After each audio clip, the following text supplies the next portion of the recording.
उस फकीर ने सिकंदर का घमंड 2 मिनट में चकनाचूर कर दिया था।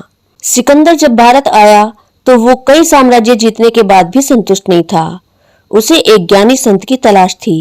वो चाहता था कि भारत से किसी ज्ञानी संत को अपने साथ ले जाए। कुछ लोगों के बताने पर वो अपनी फौज के साथ एक नागा साधु के पास पहुंचा।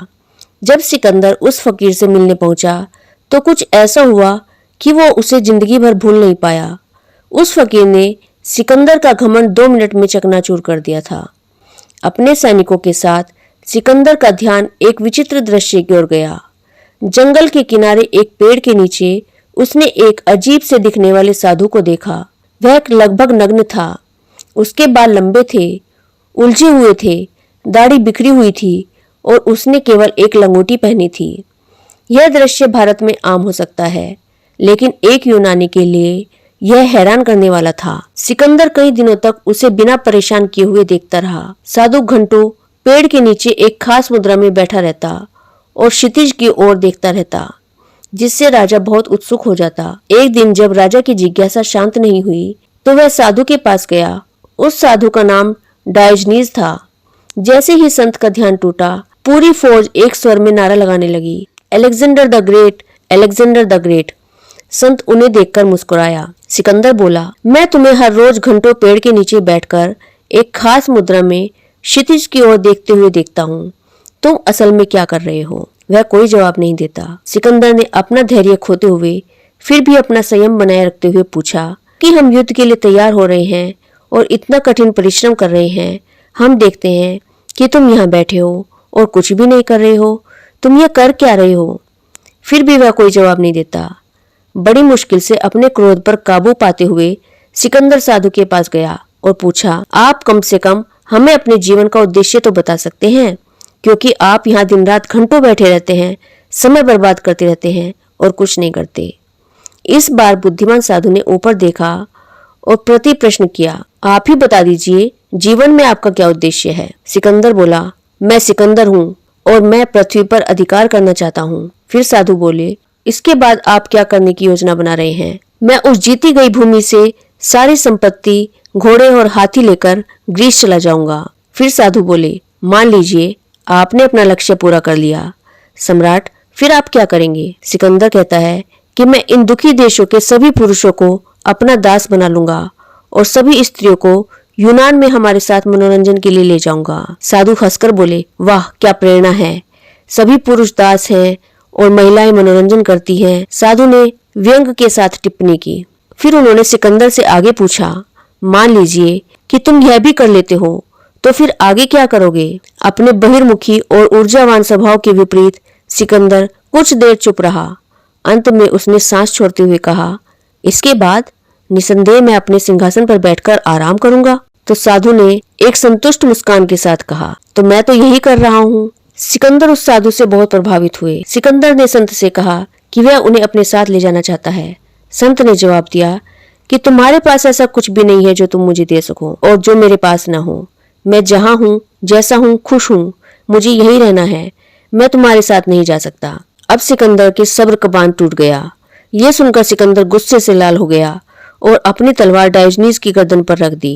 वह बोला कि अब बताओ, जिंदगी चाहिए या मौत? डायोजनीज ने हंसते हुए कहा कि इस धरती से मिलने वाला खाना पानी मेरे लिए काफी है, सोने के लिए जमीन है, मैं किसी और चीज का क्या करूंगा? मुझे मौत का भी कोई डर नहीं है, क्योंकि ये शरीर तो सिर्फ मेरा साथी है, ये मैं नहीं हूँ, इसे मैं छोड़ सकता हूँ। उन्होंने कहा कि लेकिन अगर तुम मुझे मार दोगे तो अपने आप को फिर कभी अलेक्जेंडर द ग्रेट मत कहना, क्योंकि तुम में महान होने जैसी कोई बात नहीं है। तुम तो मेरे गुलाम के भी गुलाम हो। ये सुनकर सिकंदर को झटका लगा। वो एक ऐसा व्यक्ति है जिसने दुनिया को जीता है और एक साधु उसे अपने गुलाम का गुलाम बता रहा है। अलेक्जेंडर ने पूछा कि तुम क्या कहना चाहते हो? संत ने जवाब दिया कि मैं जब तक नहीं चाहता तब तक मुझे गुस्सा नहीं आता। गुस्सा मेरा गुलाम है, लेकिन गुस्से का जब भी मन करता है वो तुम पर हावी हो जाता है और तुम अपने गुस्से के गुलाम हो।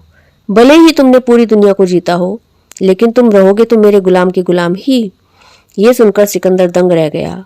उसने श्रद्धा के साथ संत के आगे सिर झुकाया, अपनी फौज के साथ वापस लौट गया। बाद में सिकंदर ने डायोजनीज से आज्ञा ली कि वो एक साधु को अपने साथ यूनान ले जाना चाहता है। डायोजनीज ने कोलोनस को सिकंदर के साथ भेजा। कोलोनस ने ही सिकंदर की मौत की भविष्यवाणी की थी। सिकंदर जब भारत से लौटा तो उसके साथ एक अजीब घटना घटी। तट पर बैठे सिकंदर के सामने लोगों का हुजूम लगा हुआ था। बीच में एक चिता लगी थी और उस पर एक शख्स लेटा था। सिकंदर के माथे पर बल्ब पड़े हुए थे। ये मौत का मंजर था, लेकिन मौत अभी हुई नहीं थी, होने जा रही थी। चिता पर लेटा हुआ शख्स जिंदा था। ऐसे में जिंदा शख्स इस चिता पर क्यों चढ़ा? इस सवाल से ज्यादा ग्रीक इतिहासकारों ने उस शख्स के मौत से पहले के दिए गए आखिरी बयान को दिया है। सिकंदर की तरफ देखते हुए उस शख्स ने सिकंदर से कहा कि अब तुमसे बेबीलोन में मुलाकात होगी। इस घटना के चंद महीने बाद ही सिकंदर की मौत बेबीलोन में ही हुई। सिकंदर की मौत की भविष्यवाणी करने वाला यह शख्स एक भारतीय फकीर था। सिकंदर जब हिंदुस्तान की तरफ आया तो उसकी मुलाकात साधुओं और फकीरों से हुई। सिकंदर के पिता हमेशा फारस के हाथों यूनानियों की 100 साल पुरानी हार का बदला लेना चाहते थे, लेकिन इससे पहले कि वह अपना सपना पूरा कर पाते, उनकी हत्या कर दी गई। सिकंदर अपने पिता के सपने को पूरा करने की तीव्र इच्छा के साथ 20 साल की उम्र में सिंहासन पर बैठा। वह ग्रीक देवताओं और हरक्यूलिस को भी पीछे छोड़ना चाहता था, जिन्होंने भारत पर कब्जा कर लिया था। झेलम की लड़ाई में पोरस को हराने और पोरस को अपना जागीरदार बनाने के बाद सिकंदर सिंध की ओर बढ़ा। सिकंदर के आने की सूचना सुनकर सिंध के राजा सब्बास ने भागने का फैसला किया। कई साधुओं ने राजा को सिकंदर से लड़ने के लिए उकसाया। नग्न साधुओं द्वारा इस विद्रोह के बारे में जैसे ही सिकंदर ने सुना, वह साधुओं के इस व्यवहार से चिढ़ गया और उसने अपने सैनिकों को उन्हें पकड़कर अपने पास लाने का आदेश दिया। उसके सैनिक कई साधुओं को पकड़ने में कामयाब रहे, जिनमें से 10 सबसे बुद्धिमान साधुओं को छोड़कर सिकंदर ने उन सभी साधुओं को फांसी पर लटका दिया। वे 10 साधु अपने चतुर और संक्षिप्त लेकिन जटिल उत्तर देने के लिए प्रसिद्ध थे। उनके असाधारण कौशल के बारे में सुनने के बाद सिकंदर ने उन्हें मारने से पहले उनके साथ पहेलियां खेलने का फैसला किया। ठीक वैसे ही जैसे एक शिकारी अपने शिकार को खाने से पहले उसके साथ खेलता है। उसने उन्हें उनकी आजादी का कोई आश्वासन नहीं दिया। यह सिर्फ उनके वध का क्रम तय करने का तरीका था। अलेक्जेंडर ने कहा कि हर किसी से एक सवाल पूछा जाएगा और जो भी गलत जवाब देगा उसे मौत की सजा दी जाएगी। निष्पक्ष दिखने के लिए उसने सबसे बुजुर्ग ऋषियों को प्रतियोगिता का जज बनाया और फिर शक्ति और ज्ञान, जीवन और मृत्यु के बीच एक चतुर और बल्कि आकर्षक प्रतियोगिता शुरू हुई। सिकंदर ने प्रथम साधु से कहा कि तुम्हारे विचार से संख्या में कौन अधिक है, जीवित व्यक्ति या मृत? पहला साधु उत्तर देता है कि जीवित, क्योंकि मृत लोग अब अस्तित्व में नहीं हैं। सिकंदर ने दूसरे साधु से कहा कि तुम्हारे राय में बड़े जानवर पृथ्वी से पैदा होते हैं या समुद्र से? दूसरे साधु ने उत्तर दिया, पृथ्वी सभी को उत्पन्न करती है, क्योंकि समुद्र पृथ्वी का ही एक हिस्सा है। सिकंदर ने तीसरे साधु से पूछा, सबसे चालाक जानवर कौन सा है? तीसरे साधु ने उत्तर दिया कि आज तक मनुष्य सबसे चालाक जानवर को खोज नहीं पाया है। सिकंदर ने चौथे साधु से पूछा कि तुमने सिंध के राजा सब्बास को मेरे साथ युद्ध करने के लिए क्यों उकसाया? चौथे साधु ने उत्तर दिया, क्योंकि मैं चाहता था कि या तो वह महानता से मरे या फिर जीवित रहे। सिकंदर ने पांचवें साधु से पूछा कि कौन अधिक पुराना है, दिन या रात?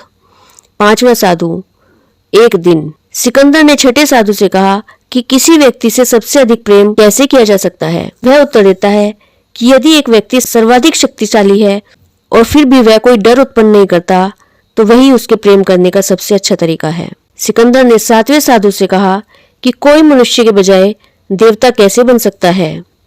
तो सातवें साधु ने उत्तर दिया, ऐसा कुछ करके जो मनुष्य न कर सके। सिकंदर ने आठवें साधु से पूछा कि कौन अधिक शक्तिशाली है, जीवन या मृत्यु? आठवें साधु ने उत्तर दिया कि जीवन, क्योंकि यह बहुत सारी बीमारियों को सहारा देता है।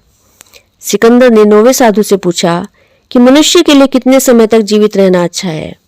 तो नौवें साधु ने उत्तर दिया कि जब तक वह मृत्यु को जीवन से श्रेष्ठ नहीं मानता। इन जवाबों को सुनने के बाद सिकंदर ने 10वें साधु की ओर रुख किया, जो एक न्यायाधीश के रूप में काम कर रहा था, ताकि वह फैसला सुना सके कि 9 जवाबों में से कौन सा जवाब सबसे खराब है।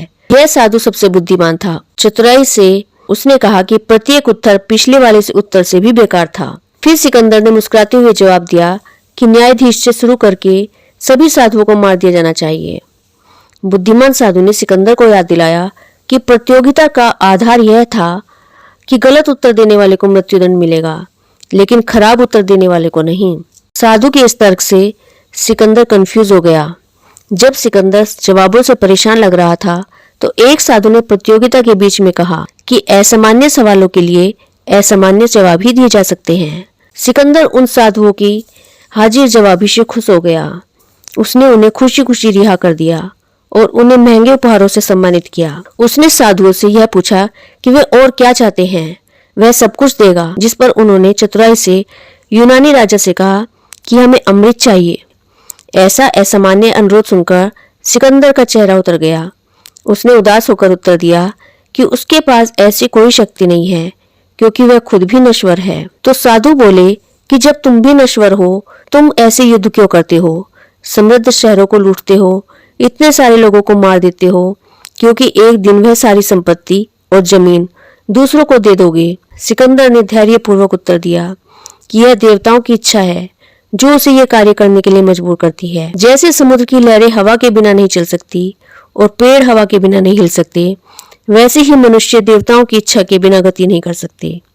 सिकंदर ने याद दिलाया कि हालांकि वह युद्ध से हटना चाहता था, लेकिन विश्व विजेता बनने की उसकी भूख उसे ऐसा करने नहीं देती। अगर सभी मनुष्य एक मत हो जाएं, तो ब्रह्मांड निष्क्रिय हो जाए। पृथ्वी पर खेती नहीं हो पाएगी, विवाह संपन्न नहीं हो पाएंगे और बच्चे पैदा नहीं होंगे।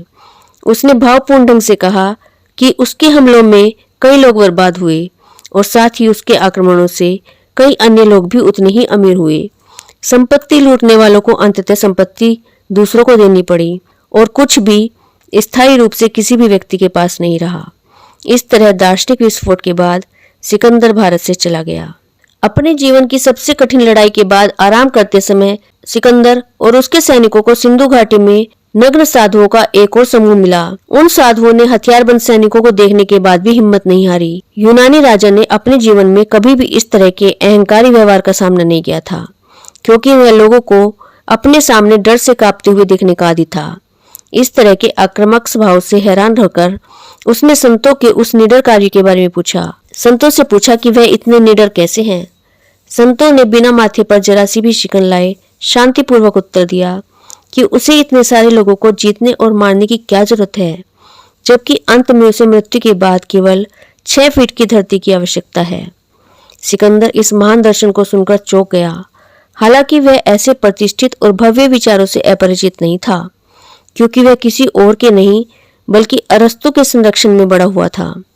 मंत्रमुग्ध होकर उसने एक नया गुरु लेने का फैसला किया और साधुओं को अपने साथ ग्रीस ले जाने की पेशकश की, लेकिन उसे बहुत निराशा हुई, क्योंकि एक को छोड़कर सभी ने उसके साथ जाने से इनकार कर दिया। यह वही साधु था जिसका नाम कोलोनस था। यह भी कहा जाता है कि वह कोई और नहीं प्रसिद्ध अशुघोष थे, जो उस समय के सबसे बड़े बौद्ध विद्वान और बुद्ध चरित्र के लेखक थे। मित्रों, आशा करती हूँ कि आज की कहानी से आपको काफी कुछ सीखने को मिला होगा। यदि यह कहानी आपको अच्छी लगी है तो इसे लाइक शेयर जरूर कीजिएगा और आपके अपने चैनल वर्ड्स ट्रेजर को सब्सक्राइब कर लीजिएगा। Thank you.